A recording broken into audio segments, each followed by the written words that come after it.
Joining me now is Oakland Mayor Sheng Thao. Thank you for being with us. We appreciate it. Lots of things happening today, especially at the City Council. Two important things are happening. We want to start with the issue of putting that recall vote either on the November ballot or to hold a special election.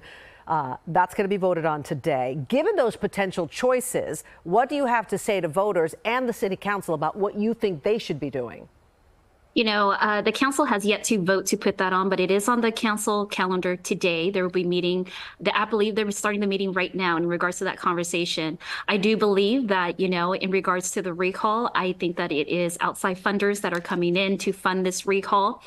We know that's happening across the nation, you know, and I also, it's my understanding that the Public Ethics Commission is now suing the recallers because they are not disclosing who is actually putting in the funds for the recall. And so we know that we are in dire straits when it comes to our budget, just like many other big cities in the state of California. This recall is going to cost residents millions of dollars, and we need to maintain our democracy. Now, do you think that you would even be facing a recall if District Attorney Pamela Price hadn't been facing a recall before you? Do you think that your administration has been tarnished at all by the mounting chorus of opposition to her and to her administration? You know, I would just say that right when I entered office, right, I entered office about 18 months ago. And 18 months ago is when the recall started. So I didn't even get to start my job as mayor of Oakland before the recaller started to wanted to recall me.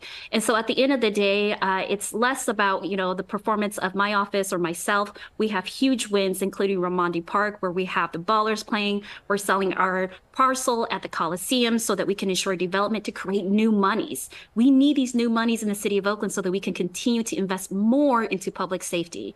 And so with that being said, you know, I do believe that this recall effort is actually an effort, more like a personal effort to remove me out of office, more so than it is around my performance. But do you think at all that it is linked to Pamela Price's recall? You know, again, it started at the very beginning, so it's hard to just say that it is connected or it's not connected.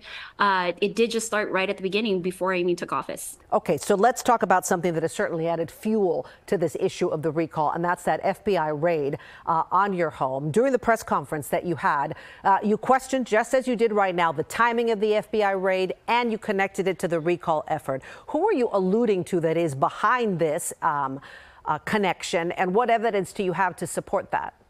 You know, I can't comment on matters related to ongoing investigation, but what I can share is that I am not the subject of the investigation and I have done nothing wrong. And I expect that there will be opportunities to say more about what's happening, but now is not the time as it is. But I just, you know, I want people to know that I'm fully cooperating with the investigation. Again, I'm not the target and I am innocent. My administration has been, and we are going to continue to really be hyper-focused on the city of Oakland, addressing crimes, addressing the cleanliness and the needs of our communities. So you maintain that you are not the focus of this investigation, but there are some claims that your partner, Andre Jones, is connected to the search, that he may be involved in some part. There are also questions about his involvement in your administration. Has he been a part of your campaign time or your council or your administration? What is the connection?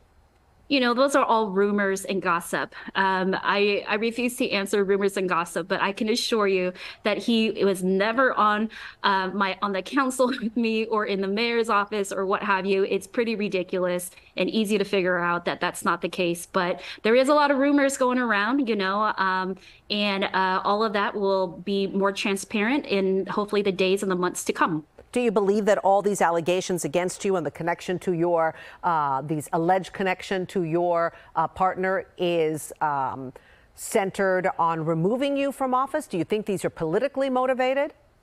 You know, at this point, again, I can't comment on the ongoing investigation, but, you know, I think that people can look at what happened, when it happened, and make their own minds up.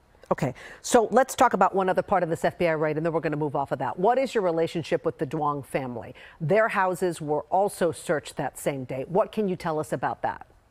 You know, I can't tell you any about that. I don't know much about that at all. But you do know the Duong family. I can tell you that I know many families, right? I can tell you that just like the Duong that have, they do business here in the city of Oakland. I meet with other business owners as well. And so it's not like it's something that it's extra special or what have you. It is just me meeting with multiple different business owners in the city of Oakland to understand better how the city can actually do better in regards to supporting the businesses here, and to be quite honest, create new revenue, generate new revenue so that we can actually implement, public safety measures, and not just that, but fix our infrastructure. Did they contribute to your campaign for mayor? There's a lot of people who contributed to my campaign. I do not take money from people who have active contracts for the city of Oakland. We have really strict rules around that. And so with that being said, no, I did not take any money from the DeWongs. Okay. Can you understand, though, that there's mounting concerns and those calls for your resignation, that there are mounting concerns because there is an investigation, there's a budget crisis, the loss of the A's. For a year, Oakland didn't have a police chief. 2 recalls happening in the city. I mean, at this point, there are a lot of people that are questioning, what do you have to offer the city?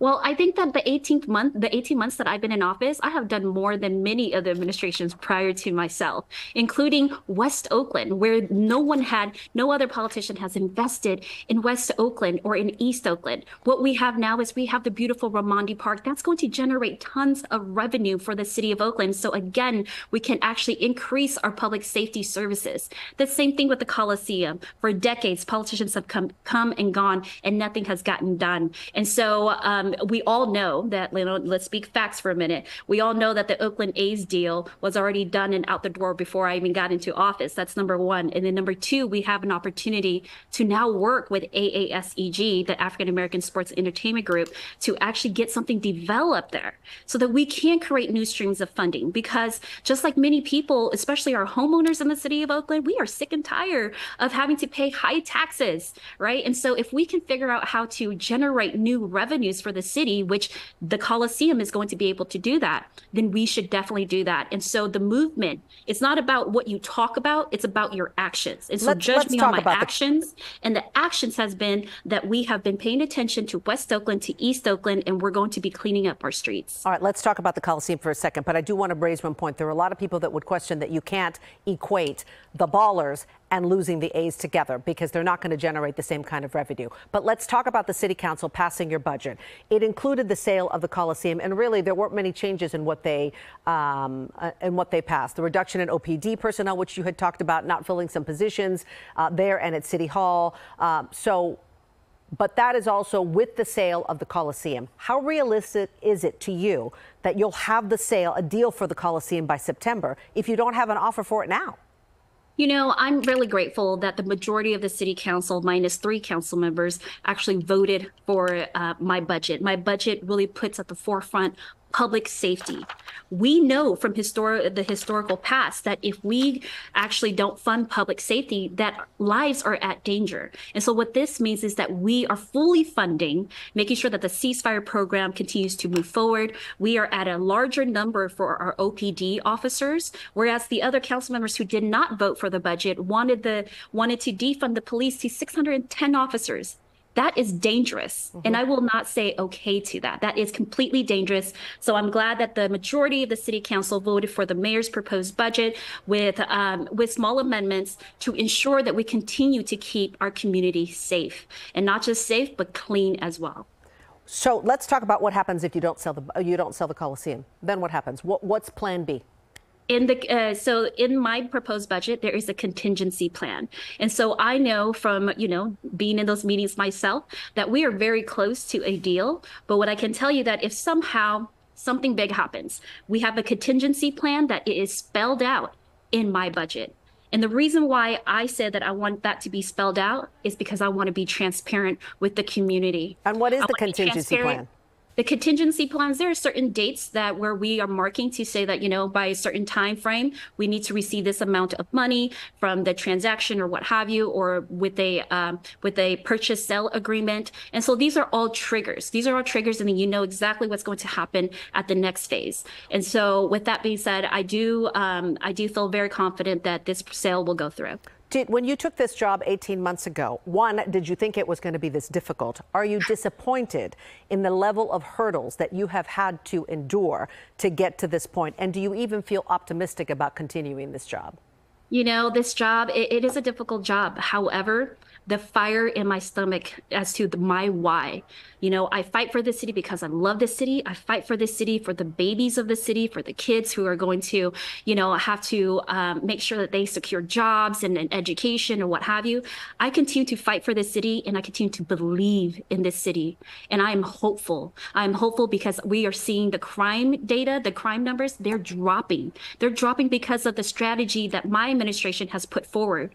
We are not only doing that, but we are investing in areas in the city that have never been invested in, bringing in new monies so that we can have a healthier financial take when we look at the years in front of us. And so for me, I'm excited for this job. I wake up every day excited, and I'm still excited to this day because we're able to create meaningful impacts for the city of Oakland and the people that live in it. Mayor Thao, I thank you for your time. Thank you so much. Bye.